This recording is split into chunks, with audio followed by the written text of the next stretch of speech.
नमस्कार। आपकी कुछ जिज्ञासाएं रह गई हैं, आपको कुछ जानना चाहते हैं। और यहाँ जो ट्रायंगल्स बनने का प्रयास करते हैं या चतुर्भुज बनने का प्रयास करते हैं, या आपको जो मछली जैसी आकृतियाँ लगती हैं उनके बारे में आप पूछना चाहते हैं। जब मैं आपका हाथ देख रहा था तो मैंने बहुत ज़्यादा उसमें पढ़ने का प्रयास किया, जो उस समय पर रेखाएं मेरे पास थीं।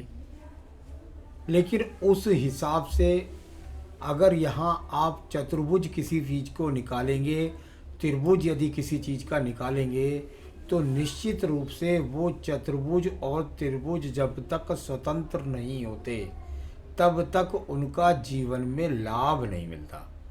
जैसे मैं एक एक्सपीरियंस आपको एक एग्जाम्पल के तौर पर यदि बताने का प्रयास करूं, तो आपको लगेगा कि ये चतुर्भुज है।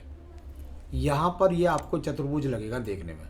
अगर ये चतुर्भुज होता और ये अपने आप में बिल्कुल सीधी रेखा निकल के जाती और इसके बीच में सिर्फ मस्तिष्क रेखा तो होती केवल, लेकिन अन्य जो रेखाएं काट रही हैं वो होती, तो इस चतुर्भुज का लाभ आपके जीवन में मिलता।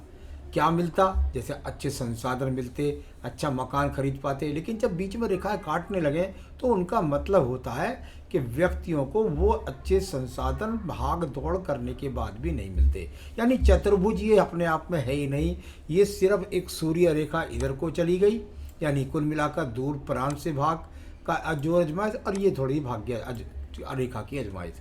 तो यहाँ जैसे ये चतुर्भुज नहीं है, ऐसे ही मान लिया यदि आप प्रयास करने लगेंगे और आप यहाँ पर केतु स्थान पर ये चतुर्भुज आपको दिखाई देगा, तो ये केतु स्थान क्या है? यहाँ ये ट्रैवलिंग के लिए है, ये दूर प्रांतों से जोड़ने के लिए है। तो इस चतुर्भुज का लाभ मिला आपको दूर प्रांत से जोड़ने के लिए। यदि यहाँ पर इसके बाद आप कोई और त्रिभुज की जैसे उम्मीद करते हैं, जैसे मान लिया आप यहाँ देखते हैं कि भाई आपको कुछ ना कुछ रेखा जो है वो जा कर के एक चतुर्भुज यहाँ बनाने का प्रयास करती है, तो देखिए ये चतुर्भुज नहीं है। ये कुल मिलाकर बुद्धि रेखा से सूर्य पर्वत को ऊपर वाली रेखा गई, और बुद्धि रेखा से नीचे वाली रेखा सूर्य पर्वत को गई।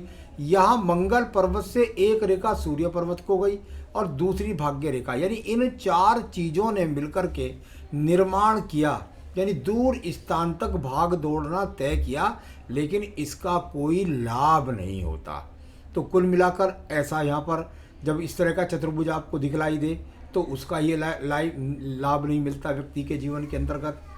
और यदि कहीं पर आप ये सोचें कि भाई मुझे बृहस्पति पर्व पर एक चतुर्भुज है, बिल्कुल निश्चित रूप से चतुर्भुज की अगर आप यहाँ कल्पना करें तो एक चतुर्भुज यहाँ आपको इस तरह प्रतीत होगा, परंतु इसके अंदर भी एक रेखा लग गई। यहाँ पर ये रेखा लग गई सबसे पहले, इसने इसको दूषित कर दिया। ऊपर वाली रेखा पूरी मजबूती से बनी नहीं रही है, यानी इसको अगर मिटा देता हूँ तो ऊपर वाली मजबूत रेखा नीचे वाली जैसी मजबूत रेखा है, तो ऊपर वो मजबूत रेखा, यानी चतुर्भुज बनाने का प्रयास है आपका, कुछ अच्छा मकान बनाने का, कुछ अच्छी बिल्डिंग बनाने का प्रयास है, हल्की सी रेखा इसमें पड़ भी रही है। यानी आने वाले टाइम में लगभग हो सकता है 5-7 साल बाद आप कोई और चीज़ का कुछ निर्माण कर सकें, किसी फैक्ट्री का, किसी मकान का। मैं जब पूरे हाथ को देखता हूँ तो पूरे हाथ के अंदर अपनी कल्पना में आप मछली बनाने का ये प्रयास कर सकते हैं कि भाई यहाँ मछली बन रही है, लेकिन ये कोई भी यहाँ पर मछली नहीं बन रही है। यहाँ सिर्फ और सिर्फ हृदय रेखा से निकलने वाली रेखा, और वो दूषित रूप से आपको परिश्रम कराने के लिए तैयार, आपको मेहनत कराने के लिए तैयार, इस तरह की स्थिति को दिखलाती है। जब यहाँ जैसे चतुर्भुज पड़ जाता है, जो आपकी एज का फैक्टर यहाँ पे चल रहा है इस जगह, तो ये इसका मतलब होता है कि भाई व्यक्ति कुछ ना कुछ अपने जीवन में प्रयास कर रहा है, मेहनत कर रहा है, लेकिन उस मेहनत करके वो अपने आप को निकाल लेगा, लेकिन उसमें अभी यहाँ पर कम से कम काफ़ी समय आपको यहाँ पर लगने वाला है, जैसे मैंने पहले भी बोला।